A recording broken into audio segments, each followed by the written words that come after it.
Hello, everyone. This is Kim with Ramblings with Kim. My Paris Olympic 2024 edition. Since then, yes, I'm even more excited. I found out even more information, I guess, than I knew previously. And I almost feel like I should be rolling these out daily. But I can't. I will try and keep you updated as much as I can as far as things to do, like when you're not in Paris or if you're in other areas. I noticed I'm on a Facebook group and people were wanting to know where they could like go instead of staying in Paris where it might be more expensive. I will let you know that most of Europe is pretty expensive. It will be sticker shock because you will find out, as we did, we had a family of six. You can't have like one room like we would in the States. We could sometimes squeeze in our family of six into two double beds and maybe a rollaway bed. And when our youngest was, a baby, leave her in a little cot. No, that doesn't even do that. You can't even do five in the majority of places. And in a lot of places, you can't even do four. You're required to have two hotel rooms. And I will say in some places, even with four, you're required to have two hotel rooms. Sometimes you can get away with three. And this is how I learned how to live or how to travel very inexpensively. We were also very lucky because when we stayed there, being a military wife, we were billeted at the Marriott for 3 months and we accumulated all those points for the 3 month stay. And so we were able to use those at some of the nicer hotels that we stayed at. But that's not all of the places that we stayed at, obviously. So I'm going to give you some of those less expensive places that you might say, I'm not quite sure about that, particularly with children. And I will tell you, I stayed there by myself with my children or by myself with my 80-year-old grandparents. And we never had a problem at all. The one place that I ever had a problem at a hotel, well, there's two places. Well, one time in Greece and Santorini, and one time in Turkey, and that was just with my passport. Somebody tried to mess with my military passport. Because you'll find out if you haven't been overseas before, you have to leave a passport at check-in at your hotel when you stay there. So be prepared for that, just in case, and don't be afraid to leave your passport there. Now, if I remember right, the first hotel I'm going to give you, because this is the least expensive, they used to be called Formula Ones. Now it looks like they've rebranded themselves, and they're an Accor hotel, and they're an F1. And they had a double bed with a bunk bed on top of it. Now, don't let this scare you off. They do not have a bathroom in the bedroom. Remember, I am not doing anything that I did not do by myself with my small children, and my youngest was autistic, or my 80-plus-year-old grandparents. This hotel, or the hotels that we would stay at, were actually nice hotels. They were clean. They were quiet. We never had any problems at all staying at any of the numerous amount of them that we stayed at. And they were very, very, very inexpensive. They have a sink in the hotel room, and they're kind of like a hostel, but without the young kid, hip, backpacky feel that maybe you might get from a hostel.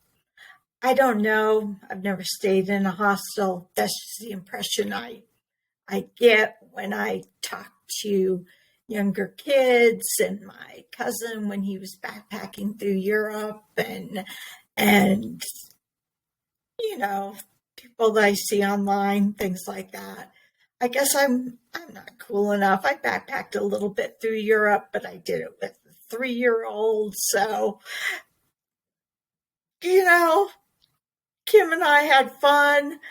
I guess I should rename this because Kim and I, she was one of my best friends when we lived over in Europe.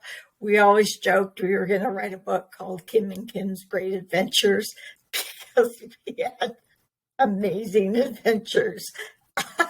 We both continued to have amazing adventures. We just were stationed in different areas after that. So our adventures weren't always together after that point. But anyways, I digress. A step above that is a Novotel. And if you can get your hooks into a Novotel, baby, that's where you want to be. Now, as far as I know, they still will only allow 3 people in a room. You might be able to get by with 4. You can try sneaking somebody in there if they're young enough. I mean, we did our fair share of Joshua just walk in and behind us and not say anything and pretend that you're not related to us. And yeah, life will be fine. And then you can come on in. Not the Novotel, because obviously we still had to have 2 rooms, as the Novotel would sleep 3. It had the same setup as the F1s do, but they have a bathroom in there, and they also had connecting rooms, which made it much easier on us as parents for obvious reasons, because you're not always going to get a connecting room. Even if you have the most expensive hotel in Paris, we had the most gorgeous hotel in Milan. We used some of our Marriott points for a hotel in Milan. And our children were literally like up 2 floors and on the opposite side of the hotel. And we were down 2 floors and on the opposite side. And on the other side of that hotel. And it's just the way that it is. It's a different way of thinking, and it's difficult to explain to most Americans. It was a little kind of nerve-wracking, I guess, at first. You kind of go, really? Is that the way we're rolling here? But I've always been super adventurous. Like, I'm the one that was, my parents. Some of the things that my parents were having me do when I was younger, like I was taught to ski when I was like 2 on the back of a truck bumper with a rope. Yeah. I mean, I grew up with, that's the kind of family I grew up in. And caveat, I literally trained for the Olympics. If you go back into my YouTube diary, as you can see, I have a montage of topics I like to talk about. But I interviewed Danny Lopez, who has become a very good friend of mine. He went to the 1992 Olympics in Barcelona. And you can hear about his experience, and I'm hoping he is going to meet up with us in Paris in 2024. And if he is able to, any of my followers on this channel, if he is able to do that, I think I can hook you up. Wink, wink. If you were even alive or born at that time. I mean, some of my kids weren't even born at that time. So I grew up, because I grew up in Eugene. I'm going to put it out there. I grew up in Eugene, Oregon, track capital of the world. So that's the environment I grew up in. So these Olympics are amazing for me to be able to just go to. Now, people are talking about how expensive they are. I want to give you a comparison. I am a little disappointed in these. And I shouldn't be, but I am. And the reason I am is because they built the Paris 2024 Olympics up so high that they were going to be affordable, that, it was going to be easier to get tickets, that they were going to open it up, that you weren't going to have, the whole Olympic Committee issue. I mean, I live in Colorado Springs right now. We've got enough problems with the Olympic Committee and me trying to get a women's professional soccer team here right now as it is. I thought, yeah, maybe Paris can really do this. And then I'm going, why do I think that? They're French. I should say they're French. They're Parisians. Of course not. They're not. No, that's not going to happen. And then I start looking, and of course, the Novotels, the McCurs, the Ibis, those types of hotels. A lot of the secondhand booking agents are already blocking out some of these hotels, so you're having a hard time getting uh, uh, you'll have a hard time getting a room through them without using them as your booking agent, unfortunately.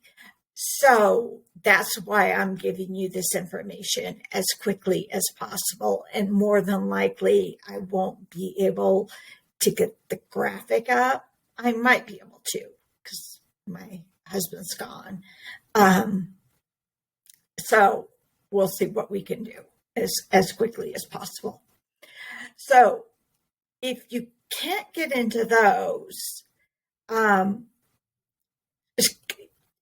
there are keep shopping around and going farther and farther out, because Paris does have a good metro system and it is expanded upon. They do have a really good bus system, but it's going to be extremely, extremely crowded. I don't think that they're going to have as many people as they think they're going to have. I think some of their numbers are inflated, because I know that when I went to go buy my packets of tickets, it would let me buy a one set of tickets, and I know that it would show me that I could buy the same set for the athletics.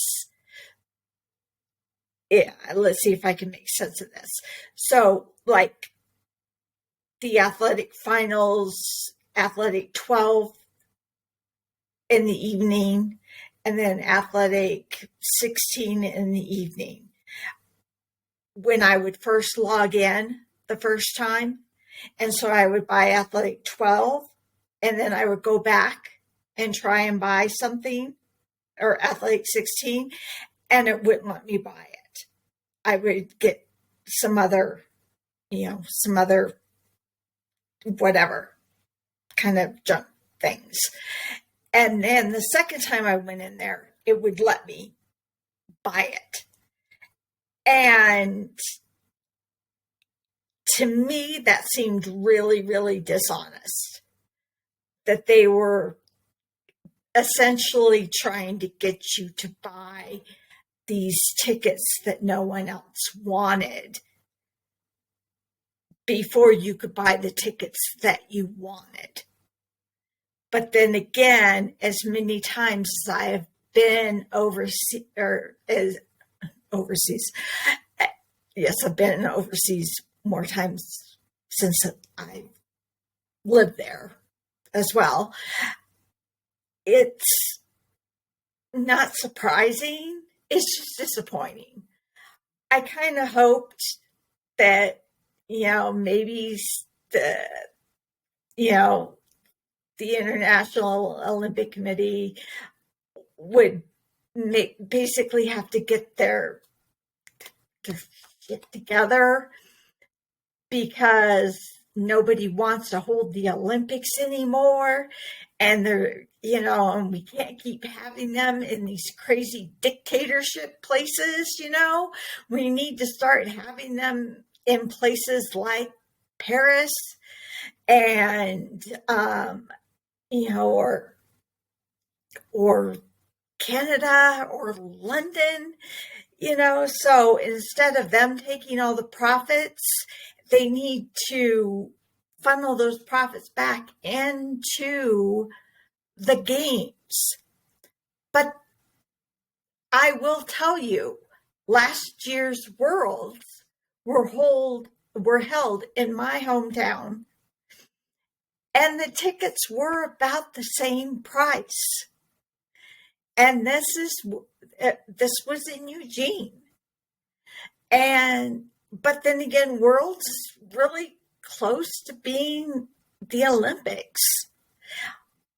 And most of the seats were empty.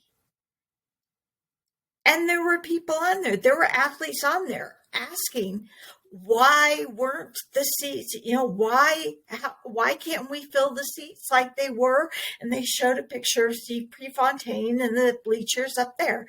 And I'm like, I had my picture in the newspaper with someone who had, was just a second or two away from setting a world record. At a time when we would just go down there. We would go to Hayward Field all the time because it would cost you $3 or $4 to go down there, and all the great athletes train there. So if you're going to spend $600 just for the evening session,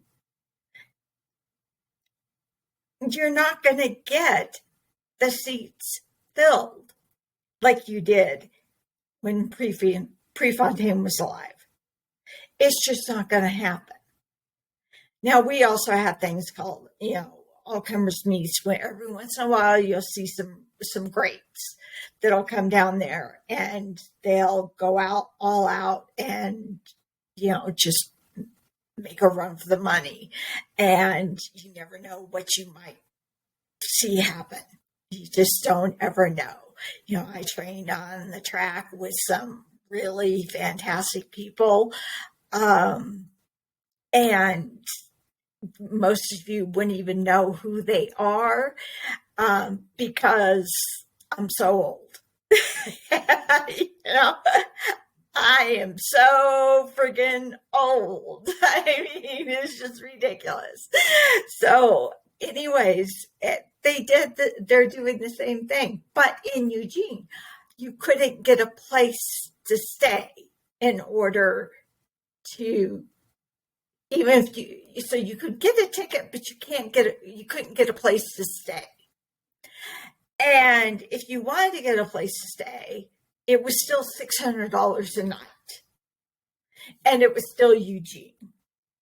So yes, we have a fabulous facility. We still have, a Hall of Fame. We still have, all the greats that'll come there. It's still Eugene. There's still nothing else to do there. There still isn't the Arc de Triomphe. There still isn't, the Eiffel Tower. There isn't the Moulin Rouge or the Montmartre. I think that's what I'm trying to think.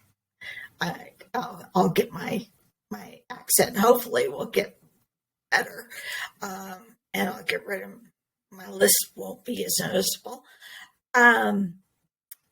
The Opera House, the Louvre. You won't obviously find those things in Eugene. We have about 170,000 people there, and we've made Olympic bids before because we're the home of Nike. Starting like in 1980, I think I went to an Olympic pitch that they made, and we just don't have the infrastructure for it. We've got the field, but we don't have the infrastructure, which shows from the Worlds.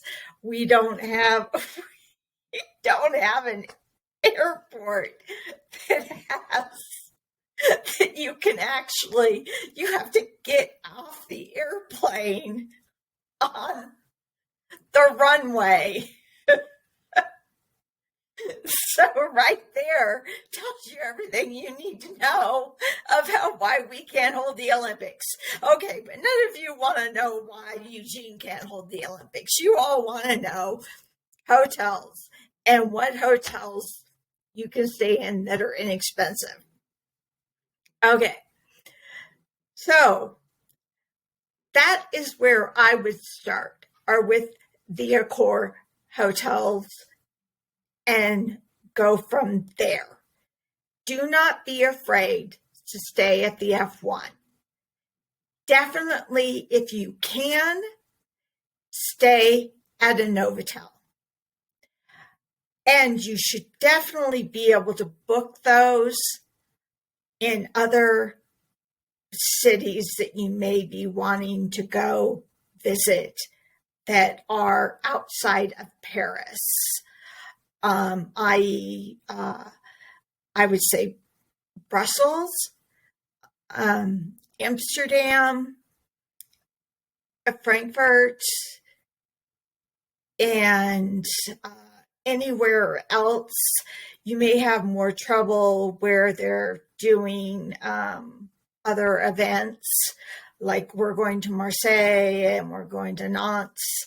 I think we're going to try and go to Normandy, and we're taking my children and their partners all do a little European vacation. And so there's some places that we're going to stay as well. There's also a little tidbit secret that I learned while I was staying over there, that at the time you could, the site was only in French. But for you lucky people now who cannot speak French but are Americans and need the website to be in English, it is now in English, or usually it says British, but it's close enough. You know, sometimes there's an S there instead of a Z, or a Z instead of, or no, there's never a Z instead of an S. But you know what I'm talking about. It is called Pierre et Vacances. And it is like a poor man's Club Med. Because, as you will discover, Europe goes on vacation for 6 weeks. Generally, August into September. And they stay at these vacation places. Now, these vacation places, I believe there is still 1 or 2 in Paris. They are not as large as they were when I stayed there with my parents one time. But when I stayed there with my parents, they had 2 bedrooms and a pull-out sofa, 2 bathrooms, and a small kitchen. There was a washer and dryer on premise. And if you remember, if you watched my last video, you will have heard me talk about the little Italian restaurant where I was forced to speak French against my will, where you will be forced to speak French against your will as well. It was also just a couple of blocks away from a brand new French giant water park, which, be forewarned, for some reason, you had to wear a Speedo. It took my son approximately 5 minutes before he said, "Yeah, I'm leaving, Mom. There's no way in hell I am wearing a Speedo. And why? Why? Why?" So there was a Pierre et Vacances there. I would suggest going online, and when you're contacting a hotel, the other thing that I would suggest, if you can't speak French, just go on to a translator. Say, translate in there in English. Say, "Excuse me, I know my French is really bad, but I'm wondering if you have any availability during these dates. Thank you so very much." And then copy and paste it into the email that you send the hotel. You also want to, if you're using a debit card, because I found this out, Inform your bank. You might want to do that even if you're using a credit card. Inform your bank before you go to make any purchases, because they tried to charge me 4 times for some unknown reason. But we'll get into that in another video, because as you all know, now you're hearing my ramblings with Kim. So now you have a couple of good options that should help you find a clean, safe place for you to stay. I have been looking for the last couple of days. I'm going to go and start scouring some more. I have contacted some friends of mine to find out about hotels. I've questioned some other people who have posted links to hotels to find out if it's just people in France that are getting access to these hotels, in which case you might need like a Tor browser, which might be an option, but we'll see. And go from there. Now, the other option is you stay somewhere between Disneyland Paris and Paris. Unfortunately, there really isn't anywhere, there isn't really a metro stop there.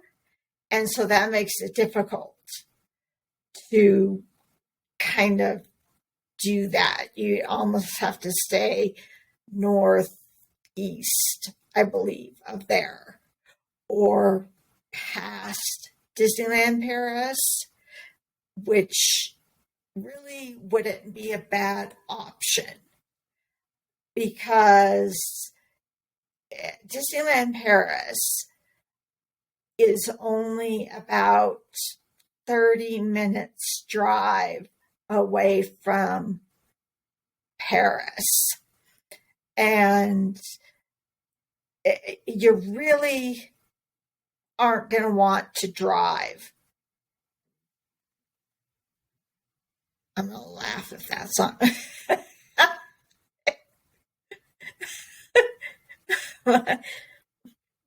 My McAfee just came up. Again, you really don't want to drive anywhere. You just don't. If you get outside of Paris, yeah, that's not a big deal. London is expensive, but London from Paris is, I believe, about 3.5 hours through the Channel. It's a train ride. It's very easy. Do not want to drive there. I have driven there. It's a little complicated. It can be done.